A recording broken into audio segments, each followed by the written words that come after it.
Friends, ఇప్పుడే అందిన వార్త. రాష్ట్ర ప్రభుత్వ ఉద్యోగులకు సంబంధించి పెండింగ్ పిఆర్సీ డిఏ పైన ప్రకటన అంటూ లేటెస్ట్ అప్డేట్ రావడం జరిగిందండి.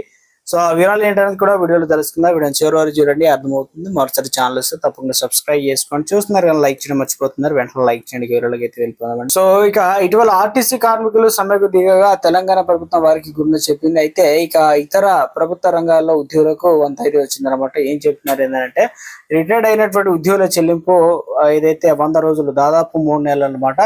దాదాపు ఎంత చేస్తున్నారంటే 1000, అంటే దాదాపు 6000 కోట్లు విడుదల చేస్తామని చెప్తున్నారు. సరే, తెలంగాణ ముఖ్యమంత్రి రేవంత్ రెడ్డి తెలిపారు.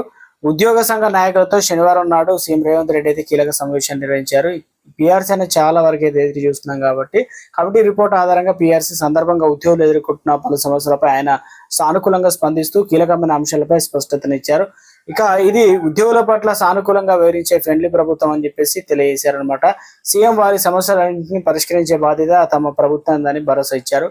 ఈ సమావేశంలో ఉద్యోగులు 10 విరమణ బకాయిల చెల్లింపుల కోసం రాబోయే 100 రోజుల్లో 6000 కోట్లు విడుదల చేస్తామని కీలక హామీ ఇచ్చారు. అలాగే కొత్త పిఆర్సీ పైన తక్షణమే నివేదిక సమర్పించాలని అధికారులకు కమిటీ ఆదేశించారని, ఈ రిపోర్టు ఆధారంగానే తదుపరి చర్యలు తీసుకుంటామని స్పష్టం చేశారు. ఉద్యోగులందరికీ జూన్ 1వ తేదీలోగా ఆరోగ్య భద్రత కార్డులు అందజేస్తామని రేవంత్ రెడ్డి ప్రకటించారు. ఉద్యోగ సమస్యలను ఎప్పటికప్పుడు పరిష్కరించేందుకు వీలుగా ప్రతి 2 నెలలకు ఒకసారి గుర్తింపు పొందిన సంఘాలు తమ సమస్యలపైన ప్రభుత్వానికి నివేదికలు అందించాలని రేవంత్ రెడ్డి అయితే సూచించారు. ఇక ప్రభుత్వ నిర్ణయాల పట్ల ఉద్యోగులు సంఘాలు నేతలు హర్షం వ్యక్తం చేస్తున్నారు.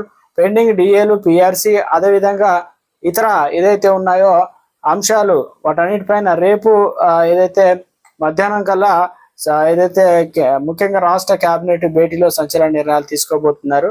కాళేశ్వరం ప్రాజెక్టు, ఉద్యోగులకు రావాల్సిన బకాయిలు, వీటన్నిటిపైన నిర్ణయం వెలువడే ఛాన్స్ అయితే ఉన్నట్లు అప్డేట్ అయితే రావడం జరిగింది.